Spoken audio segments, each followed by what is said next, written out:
Este libro, El obsceno pájaro de la noche, es un libro que ha nacido en un entorno un tanto tormentoso y complicado al cual se hará alusión en el curso del diálogo. Es la última novela aparecida de José Donoso, aunque con posterioridad en España se haya puesto a la venta otra obra este domingo que ya había aparecido en 1966 en México y más tarde en Chile. José Donoso es un gran escritor chileno que desde hace algunos años vive entre nosotros en España. Primero eligió su residencia en la Blanca Subur, cerca de la playa rubia de Sitges, y posteriormente, en una de sus andanzas por el país, se enamoró de Calaceite, en la provincia de Teruel, y allí es donde tiene actualmente su residencia. De cualquier modo, traer aquí a José Donoso, que ahora dirá todo lo que tenga que decir al respecto, no ha sido tan fácil porque Donoso estaba en París, donde suele pasar algunas temporadas. De cualquier modo, de esta y de otras cosas vamos a hablar ahora. En primer lugar, digamos que José Donoso nos ha resultado así in person, tan grato y tan viejo conocido como a través de sus libros, y eso siempre es estimulante. Muchas gracias por venir y por estar aquí. Gracias a ti y a ustedes. Bueno, tengo que corregirte un poco la plana. En realidad yo llegué a España hace 9 años y llegué a Mallorca. Y viví en Mallorca 2 años. Después de ahí me ahogó la isla, había una cosa claustrofóbica, el hecho de vivir en la isla, uno tomaba el coche, corría 60 kilómetros y se caía al mar, era lo máximo que podía hacer. Entonces luego nos fuimos a Barcelona, vivimos un tiempo en Barcelona, y cuando estábamos como agobiados de tanta gente, de tanta vida de amistades y en el tiempo en que la Gauche Divine de Barcelona estaba en su flor, digamos, entonces con mi mujer comenzamos a buscar un sitio donde retirarnos un poco más, donde fuera mucho más barato vivir. Por supuesto, Barcelona estaba resultando muy caro. Y entonces en nuestras andanzas llegamos a un pueblito de Teruel, del Bajo Teruel, que se llama Calaceite. La llegada ahí fue curiosa, porque fue a través de mi traductor al francés, o sea, que se llama Didier Coste, que me escribía cartas preguntándome, por ejemplo, qué significa traje de baño, bañador, qué significa una cantidad de giros chilenos que él no comprendía. Entonces yo le contestaba, pero contestaba a Calaceite, a este traductor francés. Entonces una vez me dijo, ¿por qué no te vienes a pasar unos 2 o 3 días conmigo y vemos la traducción al francés de mi libro? Entonces fui a Calaceite, me encantó el pueblo, me encantó la región, y había una cantidad de casas viejas, muy bonitas, algunas del siglo XIV, del siglo XV, del siglo XVI, de piedra de sillería algunas con escudos, algunos con balcones de fierro forjado, y habían 3 en realidad que estaban en ruinas. Entonces esas 3 casas me las compré por $600. 3 casas del siglo XVI por $600. Y luego dicen que España es cara. Ah, pero se ha puesto cara. Se ha puesto cara. Entonces, ¿qué pasa? Arreglé esas casas, tardé 1 año en arreglarlas, y nos fuimos con mi mujer a vivir allá. Y pasamos 4 años en Calaceite.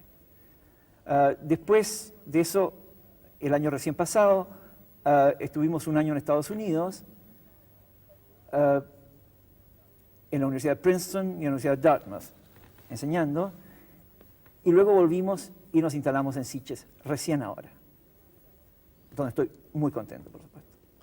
Pero ahora estás en París también. Pero estoy en París porque he cambiado justamente mi casa en Sitges por la casa de un amigo en París. Entonces, él se ha venido con su familia a mi casa en Sitges y yo me voy a su casa en París. Está muy bien ese sistema, y teniendo muchos amigos... Se puede viajar por todo el mundo. Es claro. una manera ideal de moverse y de viajar. José Donoso es un escritor bilingüe, es un hombre que lo mismo escribe en castellano que en inglés, y es curioso que él ha estado enseñando en universidades americanas a escribir en inglés, no en español. Sí, así es. En realidad, los primeros cuentos que publiqué yo, los publiqué en inglés. Mi primera obra publicada es en inglés.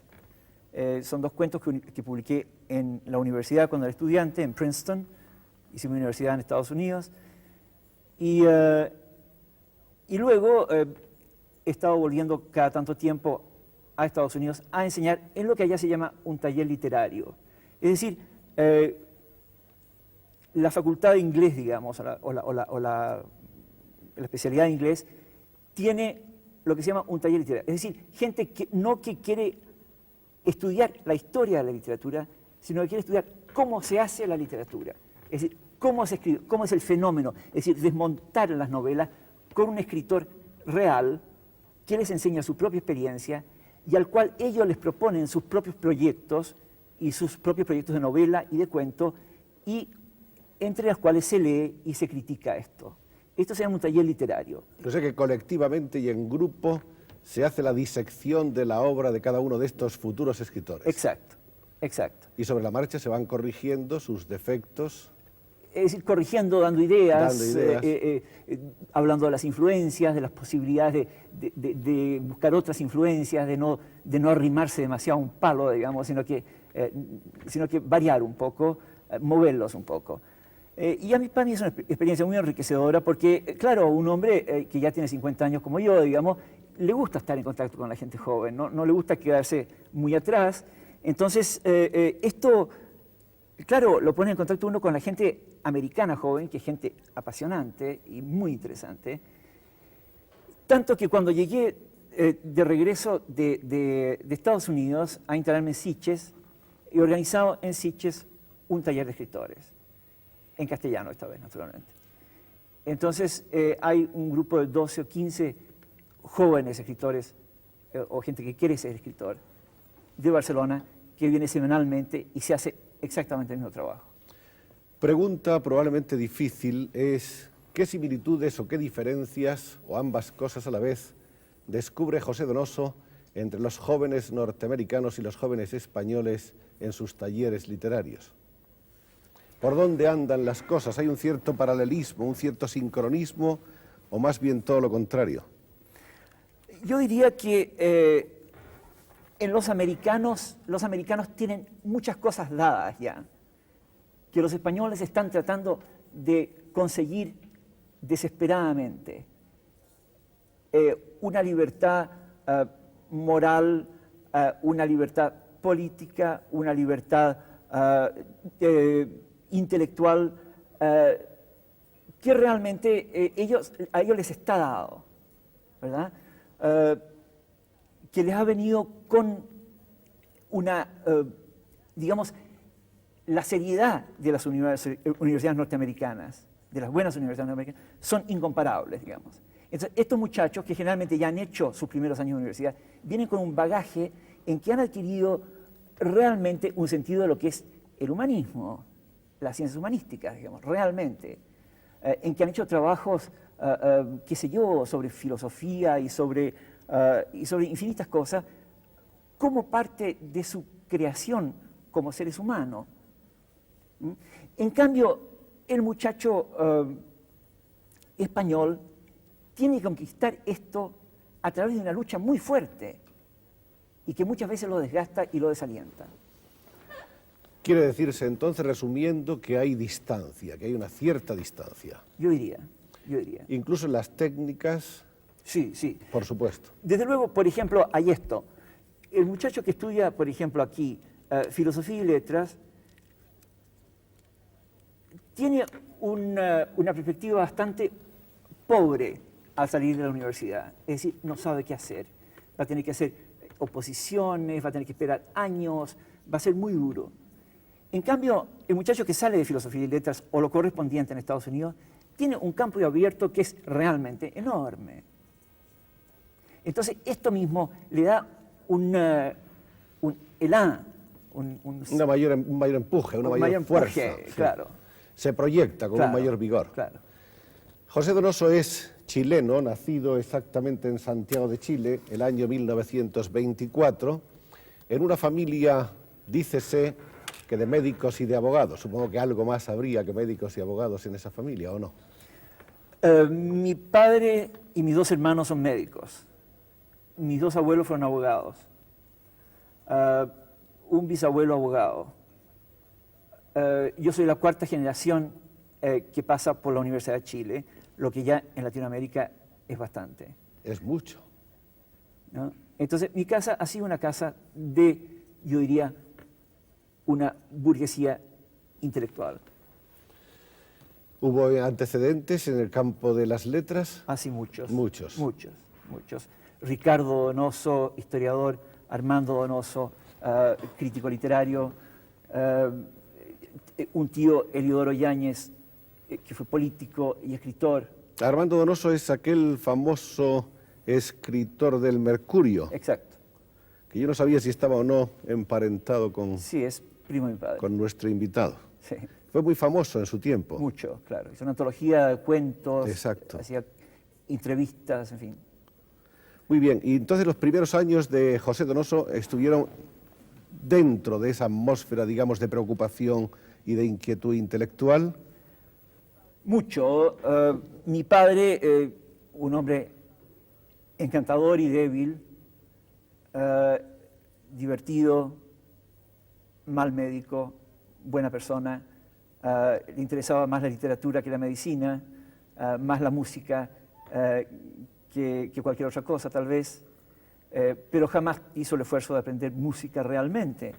Entonces, ayer estuve oyendo la transmisión de Sigfrido desde Bayreuth, y me acuerdo las peleas con mi padre de niño chico sobre Sigfrido, sobre cuál es el tema de la espada, cuál es el tema del fuego, cuál es el tema de la valquiria, digamos, de niño muy chico. Me acuerdo cuando me llamaron el Lohengrin, mi padre chico, gran wagneriano mi padre. Y conocían mejor Wagner, por supuesto, que su propio hijo, claro. Pero por supuesto, por supuesto. ¿Y su madre?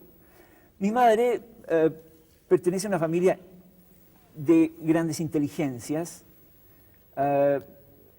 Digamos, una tía mía, María Flora Yáñez, escritora, un primo, José Rafael Echeverría, filósofo, otro primo, escritor también. Es decir, había una atmósfera en que esto se respiraba. ¿Y el bilingüismo de José Donoso también era parte del ambiente familiar o es ya una nueva manera? No, eso fue esas cosas que suceden en la familia burguesa.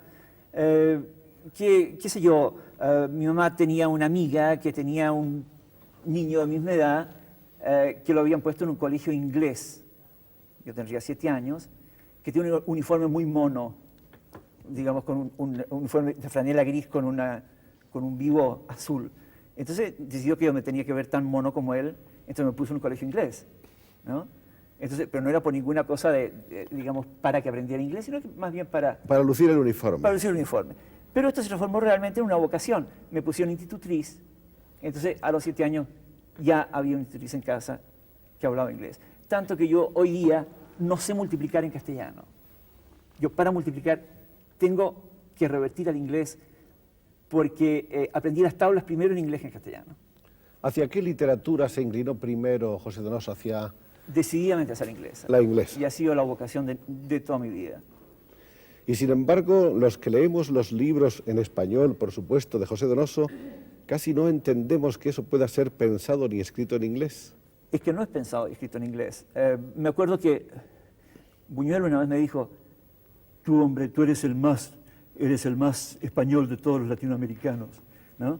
Entonces, sí, yo mismo veo, es que lo que pasa es que yo no me reconozco mucho en mis libros. Los libros son una cosa que uno tira hacia afuera con una especie de sin saber qué hace. El labor del escritor es un labor de ciego, de alguna manera. Pero no cabe la menor duda de que en todos estos libros hay una manera de ser y una manera de ver y una manera de expresar que está adscrita completamente a la cultura hispánica, es decir, tanto en el lenguaje, en el léxico, como en las expresiones coloquiales, como en los personajes, como en el sabor, en los olores incluso. Yo diría que todas las novelas de Donoso están transpirando Sudamérica. Sin duda, pero tal vez los españoles no se den cuenta que Sudamérica es una especie de olla podrida de muchas cosas. Es decir, es, sí, la herencia española sin duda, es la inyección de hispanismo que nos trajeron los emigrados del 39, sin duda. Pero también es que es la influencia americana, la gran influencia norteamericana. Por otro lado, es la gran influencia francesa que ha habido. Por otro lado, es toda nuestra herencia indígena. Entonces, decir que un latinoamericano es español o es inglés no es cierto. Somos una raza bastarda en ese sentido. Una mezcla. Es una mezcla enorme de cosas que resulta en esto que llamamos el latinoamericano. Bueno, yo no estaba hablando de español en el sentido más puro, sino de hispanoamericano. Me pregunto yo, ¿cuántas cosas de hispanoamericano tendrán los españoles? Pues probablemente también tenemos muchas. Algo, ¿no? Yo creo que sí. En fin, yo me siento hispanoamericano al mismo tiempo que español y pienso que, en definitiva, algo de eso sentimos tanto a un lado como a otro del océano, ¿no? Sin duda. Bueno, José Donoso estudió mucho, interrumpió, sin embargo, de pronto, abruptamente sus estudios con una cosa sorprendente, y es que se fue a hacer de pastor. Nos gustaría conocer un poco mejor esa anécdota, esa historia. Esa anécdota, en realidad, yo fui muy mal alumno, he sido siempre muy perezoso, no fui muy estudioso en realidad en el colegio. Estuve en este colegio inglés durante 10 años, de preparatoria hasta los 16 años, con grandes problemas con matemática, con física, con química, que detestaba. Entonces empecé a hacer la cimarra y me arrancaba. Entonces me pillaron, mi padre me pilló, entonces me encerró en otro colegio, después me echaron de ese colegio. Entonces los últimos 3 años de colegio lo pasé en 10 colegios distintos de Santiago. Por último, no terminé mi bachillerato. Entonces mi padre dijo, bueno, si no quieres estudiar, no estudias, te voy a buscar un puesto. Me buscó un puesto en Vagón Leeds Cook, mi primer empleo, tal vez un presagio de mis andanzas futuras. Y claro, me echaron a los 3 meses, a los 4 meses. También, naturalmente. Me consiguieron otro puesto, me echaron, otro puesto, me echaron. Y al 4.º puesto no me atreví a llegar a la casa y me arranqué. Y me fui con el dinero que tenía, que era muy poco. Tomé el pasaje, calculé dónde me llevaba más lejos de casa el dinero que tenía. Y claro, en esa época era muy difícil, que era recién terminada la guerra, el año 46. Entonces no venían barcos a Europa y era muy difícil llegar a Estados Unidos porque había cuota. Entonces lo más lejos era Magallanes. Entonces me fui a Magallanes, conseguí trabajo de pastor en una hacienda y le escribí a mi padre con el deseo que me repudiara como hijo. Tú no eres digno, en fin, etcétera, etcétera. Le escribí una carta diciendo al padre, en fin, he huido de casa y aquí estoy. Entonces, claro, mi padre me escribió la carta más insolente del mundo. Me dijo, te comprendo. Entonces, claro, a mí no me gustó nada que me comprendiera, ¿no? Yo lo que quería era rebelarme contra él. Y me comprendió, dijo, estoy orgulloso que un hijo mío haya tenido la capacidad para salir de esta vida frívola y vana de Santiago, etcétera, etcétera, y haber seguido a hacer una cosa así. Naturalmente, el trabajo en Magallanes me duró 1 año. Qué inteligente que era el papá, ¿no? Es. Entonces, de ahí me fui a Buenos Aires, estuve trabajando en el puerto en Buenos Aires unos 6, 8 meses, y pasó una cosa muy humillante. Me dio coqueluche, que es una enfermedad de niños. Entonces, claro, mi padre y mi madre tomaron el primer avión y me fueron a buscar, me llevaron a Santiago. Me sané, terminé mis estudios, entré a la universidad y me fui a Estados Unidos. Y entonces ya se portó como un buen estudiante. Entonces ya, sí, era por lo menos mejor. Ya no. Y ya inmediatamente después de terminar en la universidad, el viaje a Estados Unidos. No terminé la universidad. Hice 2 años en Chile. ¿Y el resto y ya? Después en Estados Unidos. Ajá. ¿Y la instalación, por así decirlo, en Estados Unidos fue fácil, inmediata? Sí. ¿Sí? Fue cómoda. Fue maravilloso. Princeton es una universidad realmente extraordinaria. En ese momento había gente... es decir, yo veía pasar a Einstein todos los días por debajo de mi ventana. Estaba Cassé como profesor de piano. Yo iba a clases de Jacques Maritain. Acababa de irse Thomas Mann. Venían compañías de teatro de Nueva York todos los fines de semana. En fin, era un ambiente que para un muchacho como yo, que venía del fondo del mundo, una cosa muy emocionante. A partir de ese momento empieza la vida literaria propiamente dicha de José Donoso. En ese momento fundamos con un grupo de compañeros una revista que se llamaba MSS. Y ahí publiqué mis 2 primeros cuentos, como estudiante de la Universidad Americana. ¿Esos cuentos fueron veraneo? No, esos cuentos no han sido publicados más que en revistas especializadas. Ajá. Nunca en ediciones para el público. No. ¿Y Veraneo y otros cuentos, que es un tomo posterior? Eso ya es, la historia ha sido bastante complicada porque yo soy una persona llena de titubeos en mi vida. Yo nunca he sido una persona que sé muy bien para dónde voy, siempre no tengo una línea demasiado fija. Entonces, después de volver a Estados Unidos, quise ser periodista, no me resultó, fui profesor un tiempo, siempre quise ser escritor, pero me di hasta antes de cumplir 30 años para publicar un libro. Entonces se iban acercando los 30 años y no publicaba nada, aunque seguía diciendo yo soy escritor, con solamente esos 2 cuentos publicados en inglés.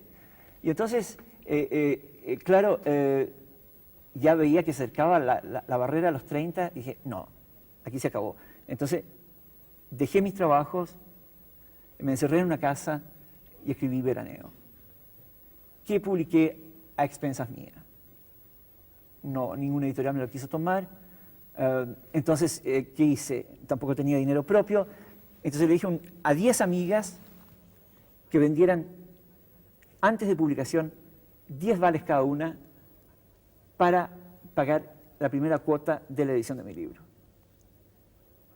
Entonces, con esos vales, pagué la primera cuota, se hizo la edición, se entregaron los 100 primeros ejemplares y de ahí en adelante ya salíamos por las calles a venderlo, en los tranvías, en las calles, a los amigos que encontrábamos, etcétera, etcétera. Para no haberle gustado en principio las matemáticas, la operación financieramente estaba planteada con un rigor y una exactitud admirables. ¿Y cuál fue la reacción ante ese cuento? Muy positiva. Saqué el Premio Municipal de Santiago inmediatamente. Ya eso fue como... Ya fueron las paces con el mundo. Ya escribir. Ya, era escritor. Después de Veraneo y otros cuentos que se sumaron a ese primero, que aparecieron como volumen en el año 55, todos ellos, hay otro en el año 1960, pero quizá, no sé si hay alguno antes. Coronación viene antes. Coronación, que fue en el 58. Exacto. Coronación es la primera novela de José Donoso, es este libro que tenemos aquí en una de las ediciones españolas de Seix Barral. Me gustaría que José Donoso nos diga qué piensa ahora al cabo del tiempo sobre Coronación. ¿Qué fue, qué significa, qué es Coronación? Bueno, me parece que es un punto de partida. Creo que es una novela tal vez estructurada de una forma demasiado matemática, demasiado, estoy usando una palabra que no me gusta, pero en fin, demasiado rigurosa. Es decir, me planteé el problema y la estructura antes de comenzar la novela. En cambio, lo que he aprendido posteriormente es que uno va buscando la estructura y el significado a través de la escritura. Es decir, escribir es una aventura existencial en la cual uno va desarrollando un tema que a su vez lo modifica uno. Pero en Coronación la cosa estaba planteada desde un comienzo. O sea, había ya ahí un trazado casi arquitectónico. Arquitectónico. Esta es una novela que está escrita como en dos sectores claros, la burguesía y el lumpen, digamos, con el lazo intermedio que siempre me sirve de lazo en todas mis novelas, que es los sirvientes de la casa grande, digamos. Entonces, esta novela, que en realidad es hasta cierto punto no autobiográfica mía, pero sí autobiográfica de mi casa, de un medio ambiente mío, es en el fondo un retrato de una abuela, de mi abuela, la madre de mi madre, con la cual vivimos muchos años. Y claro, salió una novela y la familia entera se puso furiosa conmigo, que cómo era posible que hubiera hecho esto con mi pobre abuela, naturalmente. Haberla puesto como loca, que era, y todo esto, ¿no? Haberse atrevido a contar esas cosas a los demás. Claro, haber sacado las vergüenzas de la familia al público, ¿no? Pero, claro, en el fondo lo que importaba era a mi padre y a mi madre sí les gustó. Así que de modo que no hubo una ruptura con ellos. El Charleston creo que es el título siguiente que aparece en 1960. Sí. Que no lo tenemos aquí, me parece. No, No, es que lo que pasa es que está incluido en estos cuentos. está en los cuentos de Los este cuentos tomo. completos. Sí. Este tomo de cuentos ha salido, según vamos a ver ahora, en 1971 la primera edición, aunque después han ido saliendo ediciones 72, 73, etcétera. Y aquí figuran efectivamente Veraneo y está también una serie de cuentos, Tocayos, El Güero, Una Señora, Fiesta en Grande, Dos Cartas, Dinamarquero, El Charleston de que estábamos hablando, Claro. etcétera, etcétera. Después hay un libro que acaba de aparecer en España este domingo, que sin embargo aparece en 1966, por vez primera en México. Exacto, sí. Sí, ese es un libro curioso porque yo en esa época ya estaba escribiendo El obsceno pájaro de la noche. Yo en Chile estaba escribiendo El obsceno pájaro de la noche. Me casé el año 60 o 61, me parece. Inmediatamente al casarme comencé a escribir El obsceno pájaro de la noche. Entonces, lo escribía y lo escribía y lo escribía y me crecían los originales. Era una cosa enorme. Ya no sabía para dónde iba, qué forma tenía, nada. Desbordaba completamente. Se desbordaba completamente y no hacía un libro con esto. Entonces, al mismo tiempo estaba como muy ahogado en Chile. El ambiente se estaba poniendo muy tenso, muy pequeño, muy aburrido y necesitaba un poco de estímulo.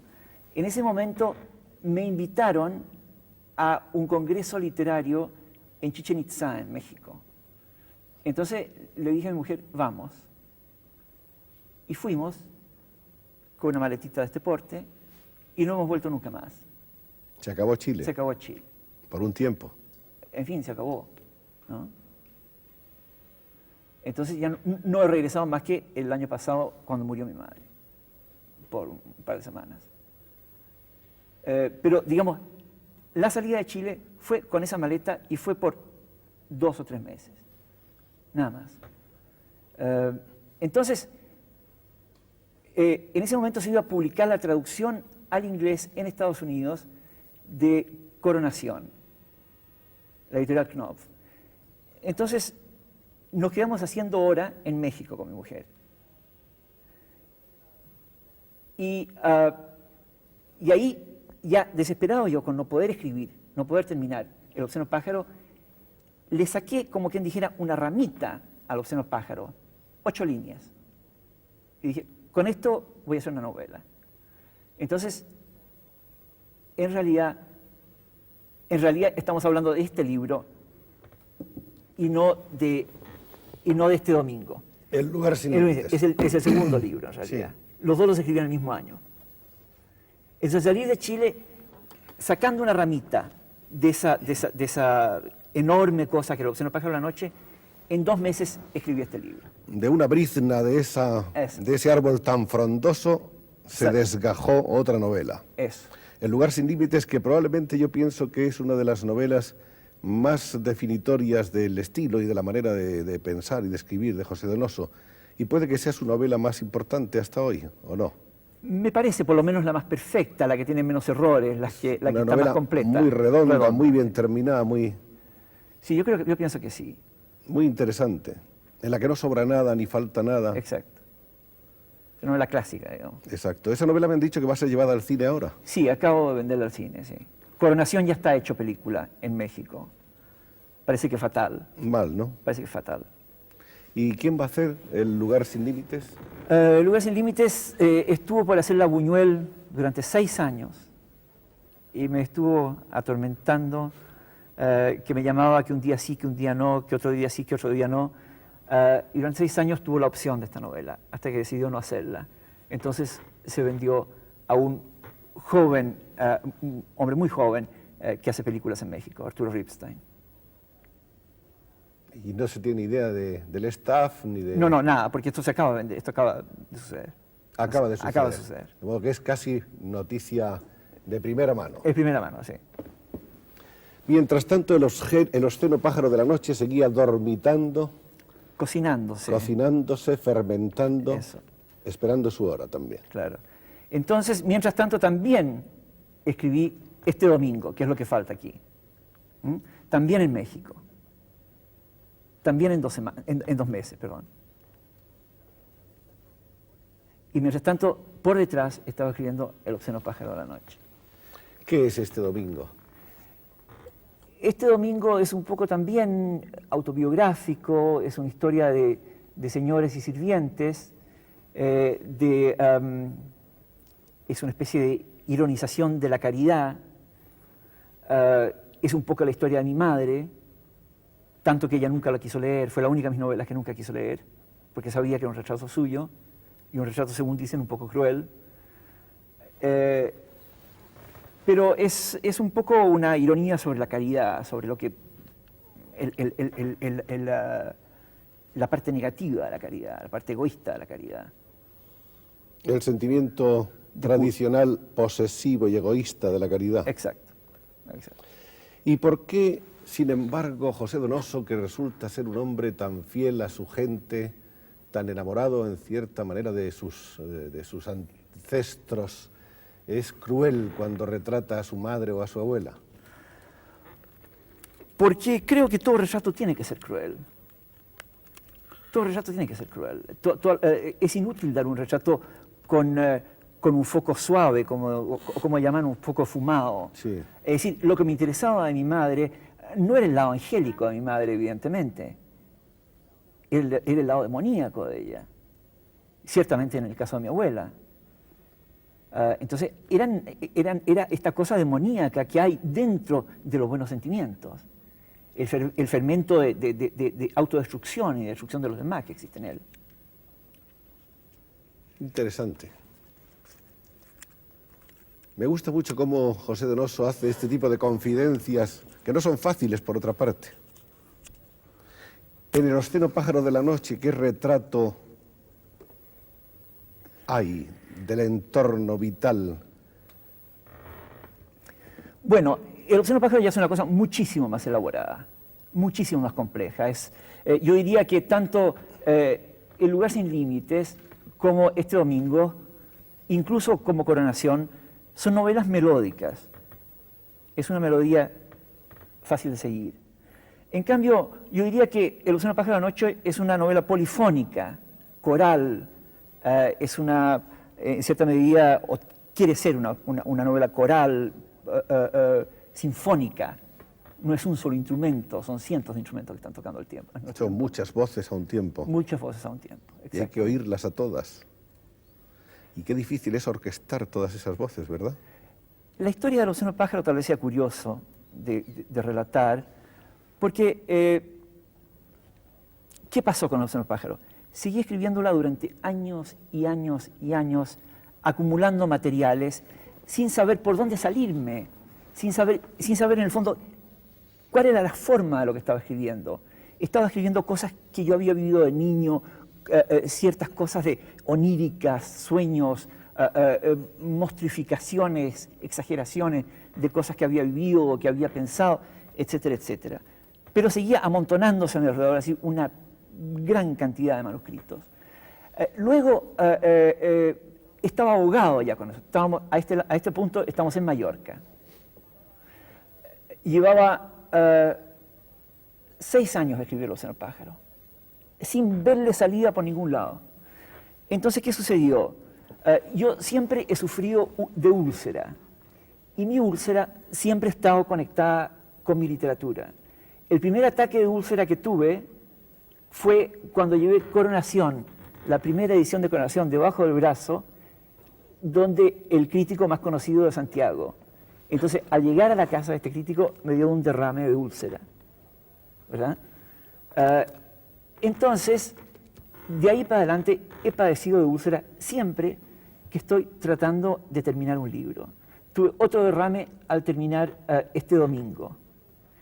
Y durante la gestación y durante el momento que estaba escribiendo, o los momentos, o los años que estaba escribiendo El obsceno pájaro, era una lucha contra este horrible dolor que me tumbaba, cada vez que me ponía a escribir. Era como una cosa interna, como una cosa interior que me decía, tú no eres capaz de hacer esto, tú no puedes ser capaz de hacer esto.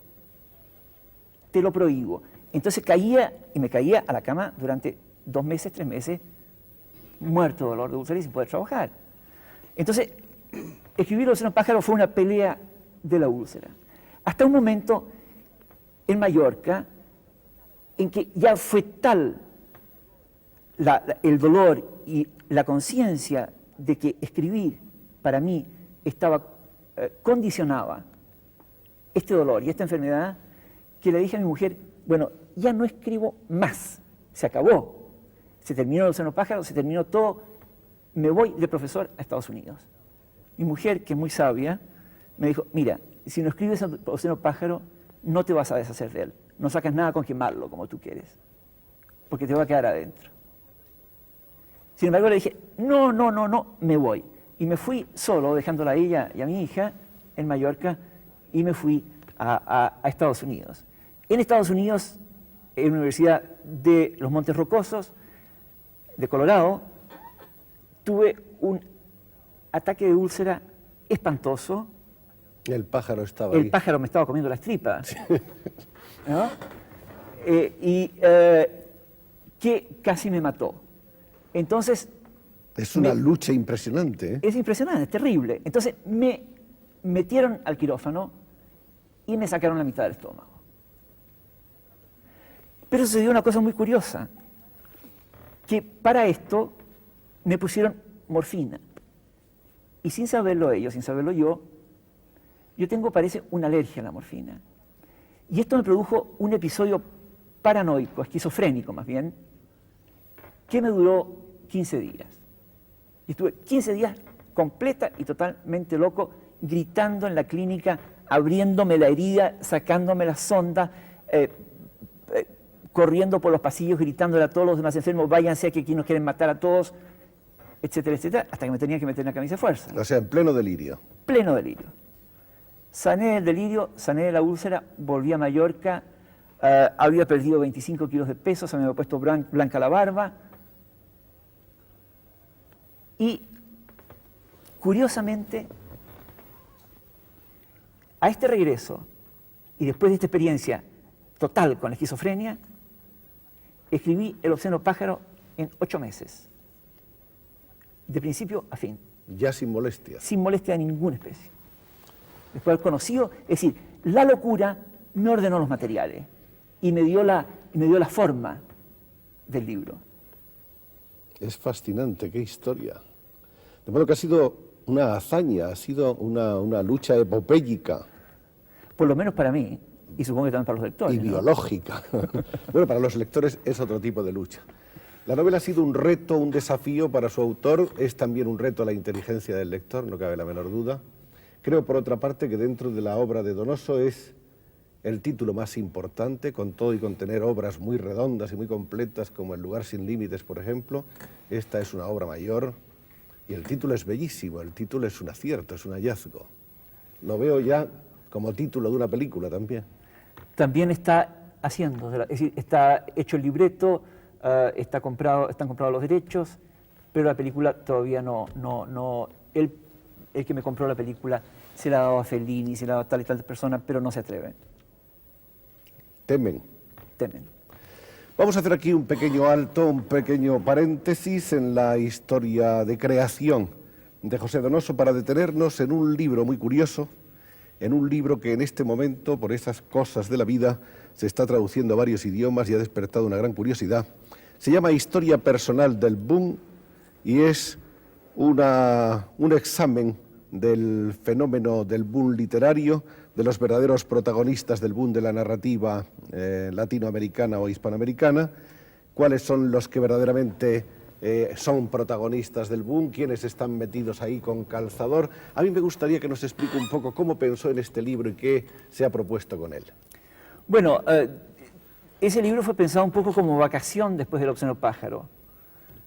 Dije, bueno, ya no más novela, no quiero más pájaros que me coman las entrañas, voy a darme una vacación. Y eso es mitología pura. Mitología pura, absolutamente. No cabe la menor duda, claro. Entonces decidí hacer un volumen con 12 ensayos sobre 12 escritores latinoamericanos. Y entonces, cosa que no suelo hacer, comencé por el principio haciendo un prólogo. De algún modo el prólogo se fue alargando y se transformó en la historia personal del boom y los ensayos quedaron sin escribir. Y esa historia del boom, traducida a pocas palabras, y el que esté interesado en mayores explicaciones puede recurrir a documentarse ampliamente en el libro, viene a sostener ¿qué? Yo soy un hombre poco aficionado a sostener cosas. No creo en A sugerir, entonces. A sugerir. Bien. Eso está mejor. Gracias. Tal vez, como dice el título, es mi experiencia personal de lo que es leer y de lo que es haber pertenecido a lo que se puede llamar una generación de escritores latinoamericanos. Cómo se gestó, lo de verdadero y falso que hubo, el principio y el fin, si es que lo ha habido, el colorido, la memoria personal. La memoria personal es un género, tal vez aquí está mi influencia inglesa. Hay este género de memorias personales, de cartas, de testimonios Sí, es literarios. muy anglosajón. Muy anglosajón, que no se da casi nada en las letras españolas. Entonces, pensé un poco en un libro, pensando un poco en los libros testimonio que escribían los escritores ingleses del Bloomsbury Group, digamos, del grupo de Virginia Woolf, etcétera, etcétera, sobre su vida y milagros. Un libro no demasiado científico, sino que personal, humano, cómo se siente, cómo es la experiencia. El resumen sería que el boom ha existido o no ha existido. El resumen es que los libros del boom han existido. Y que sobre todo los capitanes del boom han sido los líderes, los nombres en punta. Los nombres en punta son los de siempre. Los de siempre. Gabriel, García Márquez, y Mario. Mario Vargas Llosa, Carlos Fuentes, Cortázar. Digamos, Punto. Esos son mi generación, digamos. Los 4 líderes. Yo diría que sí. Yo diría que sí. En ese momento, esa es la visión que yo tenía. Y naturalmente los editores, al amparo de ese éxito, a la sombra ciertamente gratificadora de ese boom, han inscrito o añadido otra serie de escritores también estimables, entre los cuales algunos merecen sin duda estar, y entre los cuales puede haber alguno que está metido un poco de rondón, ¿o no? Quizás, eso es posible. Sobre todo es muy fácil decir eso porque como el boom ciertamente no tiene una forma definida, sino que es simplemente quién se considera del boom o quién es considerado del boom. Ahora, estamos hablando en el pasado, ya no se habla del boom. Es una cosa que existió mientras existía, digamos la verdad, mientras existía la envidia hacia esos escritores. Pero esos escritores han sido plenamente aceptados. Plenamente aceptados. Están instaladísimos y por lo tanto ya no forman parte de ningún boom, sino de la misma... De su persona. Eso es. De su propia historia. De su historia y de la historia de las letras. Claro. ¿Está José Donoso dentro del boom? Eso no lo puedo decir yo, lo tienen que decir los Pero demás. personalmente se considera dentro de ese boom. La experiencia mía es... hago en ese libro varias clasificaciones Sí. de lo que es el boom. Hablo de el boom, el gratin del boom, hablo del subboom, hablo del lumpenboom, hablo del protoboom, etc. Dentro de alguna clasificación de esas podré caber, me imagino. Está claro que José Donoso está dentro del boom y en cuanto a la categoría, dejémoslo para los críticos. Que los críticos a veces aciertan y dan justo con el lugar que corresponde a cada cual. Bien, el ostero pájaro de la noche, decíamos al comenzar esta charla tan amistosa y tan agradable con un hombre tan abierto como es José Donoso, apareció sin embargo en un momento y en unas circunstancias que probablemente perjudicaron al libro, que fue todo ese jaleo tremendo del premio Biblioteca Breve, fue, ¿no? Exacto. En momentos en que había esa escisión dentro de la editorial Seix y Barral, Barral, que acabó con la marcha de Carlos Barral y la fundación de su editora aparte. ¿Qué pasó exactamente? Pasó exactamente que Carlos Barral y los Seix, hubo un momento en que se separaron. La editorial, cada uno tenía una cantidad de acciones, se separaron y quedaron transformados en dos editoriales. Esto se produjo durante el momento de conceder el premio Biblioteca Breve, que ese año quedó desierto, que es el año que concursaba el Obsceno Pájaro. Y que era el año en que debía haber sido premio Biblioteca Breve, si no hubiesen ocurrido todas esas cosas. Además estaban ocurriendo otras cosas, la encerrada en Montserrat, sí, acordarse, ¿no? Entonces había toda una pelea de todos lados con la cosa del boom. Bien, y sin embargo, pasa algún tiempo, me parece que es al año siguiente, ¿vuelve el libro a presentarse al premio o no? No. Ya no. No, se editó inmediatamente. Se editó inmediatamente. Sí. Pero sin llevar en la franja esa bonita etiqueta. Pero en realidad a mí me convino quizás más. ¿Qué está haciendo ahora José Donoso, aparte de pasar una temporada en París? Estoy escribiendo una novela que se llama Casa de Campo. Hablando de la chilenidad, tal vez El Obsceno Pájaro de la Noche sea la última novela chilena que escribí. De entonces en adelante, ¿qué he hecho? Es un poco quitarle el cuerpo a lo que es lo chileno. ¿Por qué? En este momento hace 12 años que estoy fuera de Chile. Tengo una niña que nació en Madrid, que habla con acento español. Nosotros le decimos Zaragoza, ella dice Zaragoza, ¿no? Nosotros en vez de decir habitación, decimos pieza, ella dice pieza, ¿no?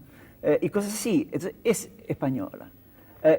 Mi experiencia de los 2 últimos años ha sido una experiencia internacional, que nada tiene que ver con Chile.